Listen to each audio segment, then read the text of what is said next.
নির্বাচনের আগেই জামাতের দুইটি জরুরি সিদ্ধান্তে রাজনীতিতে তোলপাড়। আগামী 10 দিনের মধ্যে পুরো পরিস্থিতি জামাতের অনুকূলে চলে যাবে, জামাতের পক্ষে চলে যাবে। দর্শক, জামাত 4 ছক্কা খেলছে আর বিএনপি ডিফেন্সিভ খেলছে। বিএনপির অবস্থা খারাপ, চারদিকে যা ঘটছে বিএনপি তাদের নিজেদের 12টা নিজেরাই বাড়াচ্ছে। প্রত্যেকদিন বিএনপির লক্ষ লক্ষ ভোট কমছে। নাসিরউদ্দিন পাটোয়ারির উপর হামলা করে বিএনপি তাদের ভোট কমাচ্ছে, আরিফুল ইসলাম আদিবের উপর হামলা করে ভোট কমাচ্ছে, নারীদের পেটে লাথি মেরে পর্দানশীল সম্মানিতা মা এবং বোনের জাত নারীদের পেটে লাথি মারছে এই জাতীয়তাবাদী জারস পার্টির সন্ত্রাসীরা। এতে প্রত্যেকদিন লক্ষ লক্ষ ভোট কমছে। অন দি আদার হ্যান্ড, জামাত বিষয়গুলো অত্যন্ত সুন্দরভাবে ট্যাকেল দিচ্ছে। জামাত উস্কানিতে পা দিচ্ছে না, আবার একদম ছেড়েও দিচ্ছে না। আবার দেখেন, নির্বাচনী প্রচারণার মধ্যে জামাত তো আর দুধের দেওয়া সংগঠন নয়, মানুষদের সংগঠন। তাদেরও ভুল ত্রুটি আছে, আচার আচরণে, কথাবার্তায়। এগুলো মানুষ অনেক ক্ষেত্রে নেগেটিভলি দেখে, কিন্তু জামাত প্রমাণ করে দিচ্ছে যে তারা কি। জামাত হচ্ছে বাংলাদেশের সবচাইতে গণতান্ত্রিক, সহনশীল এবং লিবারেল দল। জামাত সংশোধনযোগ্য। জামাতের কেউ অন্যায় করলে জামাত মোটেও ছাড় দেয় না, দিবে না। জামাতের কেউ কোনো ভুল করলে জামাত সেটা টলারেট করে না এবং করবে না। তো দর্শক, জামাত ইসলামীকে যদি দেখেন আপনি কোনো ভুল করতে, আপনি বলবেন, সমালোচনা করবেন, জামাত উইল টেক অ্যাকশন। এতে মানুষ খুশি হচ্ছে, দেখছে। যেহেতু বিকল্প জামাত এবং বিএনপি, এবং জামাত বিএনপি কেউই ফেরেশতা না, সবাই মানুষ। জামাতের কিছু ভুল ত্রুটি দৃষ্টিগোচর হলো, জামাত যেহেতু সাথে সাথে অ্যাকশন নিচ্ছে, এই জন্য মানুষ খুশি হয়ে জামাতকে আরো মারহাবা জানাচ্ছে, বাহাবা দিচ্ছে। না, আমরা তো এটাই চাই। কিছু ভুল ত্রুটি করবে, আমরা সমালোচনা করবো, এর সংশোধন হয়ে যাবে। দর্শক, জামাত ইসলামীর একটা সিদ্ধান্ত যেটা রাজনীতিতে আলোড়ন সৃষ্টি করে দেয় এবং পুরো পরিস্থিতি, ভোটের সমীকরণ এখন পর্যন্ত বিএনপি যতটুকু অবস্থায় আছে তাও থাকবে না, অনেক পিছিয়ে পড়বে। এখন পর্যন্ত যে সমীকরণ, তাতে অনেকে বলছেন জামাত ক্ষমতা আসার মিষ্টি খাওয়ানো শেষ, হোয়াটএভার। এখানে একদম সূক্ষ্ম জরিপে জামাত ভোটের ব্যবধানে পার্সেন্টেজে এগিয়ে, কিন্তু সিট, ভোট বেশি থাকলে সিট পাওয়া যায় না, সিটের হিসাব কিন্তু আলাদা। সিট অনেক সময় কম ভোট থেকেও পাওয়া যায়। যেমন আপনি 150 জায়গায় ভোট পেলেন, 2000 ভোটে জিতে গেলেন 150 আসনে, আর বাকি যে 150 আসনে আপনি ভোট পেলেন, আপনার জামানত বাজেয়াপ্ত হয়েছে। মানে ওভারঅল ভোটের পার্সেন্টেজ আপনার কম, কিন্তু সিট কিন্তু আপনার 150 হয়ে গেছে। এরকম কিন্তু সম্ভব। এই জন্য জামাত ভোটের পার্সেন্টেজে জামাত জোট বিএনপির চাইতে অনেক এগিয়ে, কিন্তু সিটের হিসাব নিকাশে এখন পর্যন্ত যেটা দেখা যাচ্ছে যে বিএনপি জামাত কাছাকাছি যেতে পারে।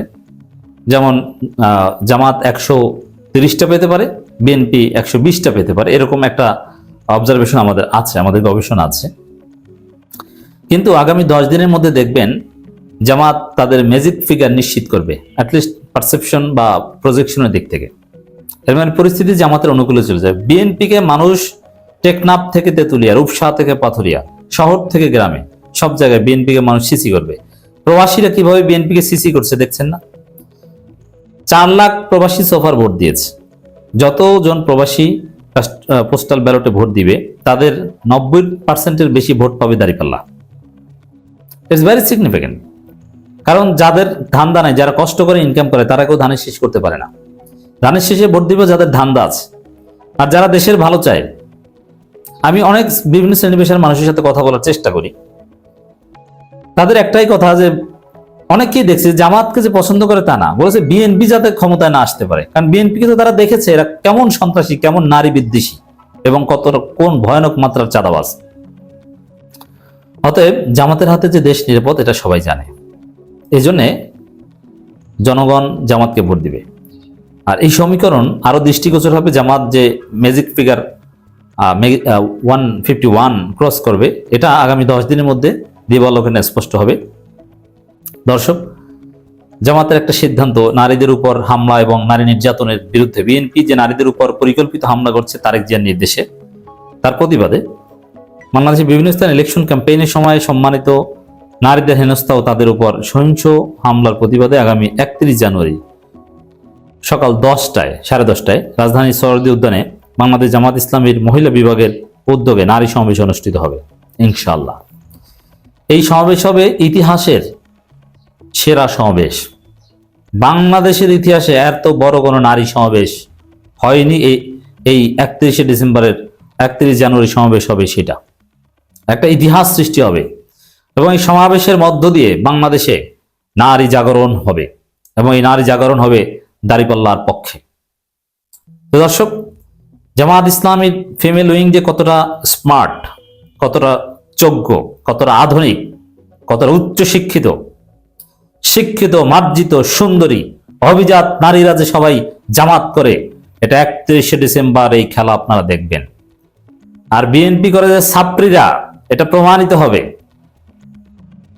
এক একজন জামাত নেত্রীর মর্যাদা, স্ট্যাটাস, তার স্মার্টনেস, তার শিক্ষা, তার প্রফেশন, অনেকেই তো জানতেন না যে কারা জামাত করে। 31 ডিসেম্বর আপনি দেখবেন একটা নারীময়, জামাতের নারী উইংময় একটা রাজধানী হবে 31 জানুয়ারি।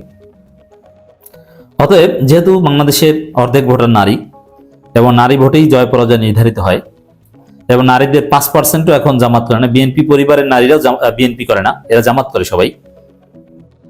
জামাত নারী ভোটেই সবচেয়ে আগানো। সেই জায়গায় এই 31 জানুয়ারির পর থেকে একটা নারী জাগরণ আপনারা দেখবেন। জামাত তাদের একদম সবাইকে যে ভোট কেন্দ্রে বা সমাবেশে নিয়ে যাবে বিষয়টা এরকম নয়, তাদের বাছাইকৃত কিছু লোককে নিয়ে যাবে, সক্রিয় কর্মীদের। তাতেই দেখবেন যে বাংলাদেশের ইতিহাস সবচেয়ে বড় নারী সমাবেশ। বিএনপি এটা দেখা দেখে কিছু করবে না, এবং এর ফলে নারীদের এম্পাওয়ারমেন্ট হবে এবং নারীদের উপর কেউ হামলা করতে আসলে তাকে উচিত জবাব দেওয়ার একটা সিদ্ধান্ত সেখান থেকে আসতে পারে। নারীদের উপর হামলা করে কোনো বিএনপি সন্ত্রাসী আর পার পাবে না, কড়াই গন্ডায় তাদের জবাব দেওয়া হবে।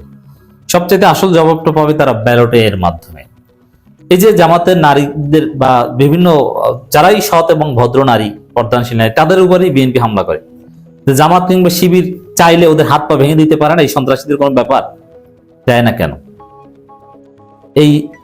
এটা বুঝবেন 31 জানুয়ারি ভোটের সমীকরণ কিভাবে পাল্টে যায়। এছাড়া আরেকটা বিষয় যে নির্বাচনী প্রচারণায় জামাতের লোক যদি একটা ভুল করে, যেমন এক জামাত নেতা ডাক শুনিয়ে একটা বিতর্কিত মন্তব্য করেছিলেন। সেই নেতা ক্ষমাও চেয়েছেন, যদিও তিনি যা বোঝাতে চেয়েছেন সেটা বোঝাতে পারেননি। যেভাবেই হোক না কেন তার এই বক্তব্য মানুষ ভালোভাবে নেয়নি, শিবিরের লোকজনও ভালোভাবে নেয়নি। এই বক্তব্য তাকে দিতে হবে কেন? অযাচিত বক্তব্য। তিনি জেলা জামাতের একজন অ্যাসিস্ট্যান্ট সেক্রেটারি। তো জামাত তাকে একদম রোকন পদ সহ তাকে বহিষ্কার করেছে। তার রোকন পদও স্থগিত এবং তিনি বহিষ্কার।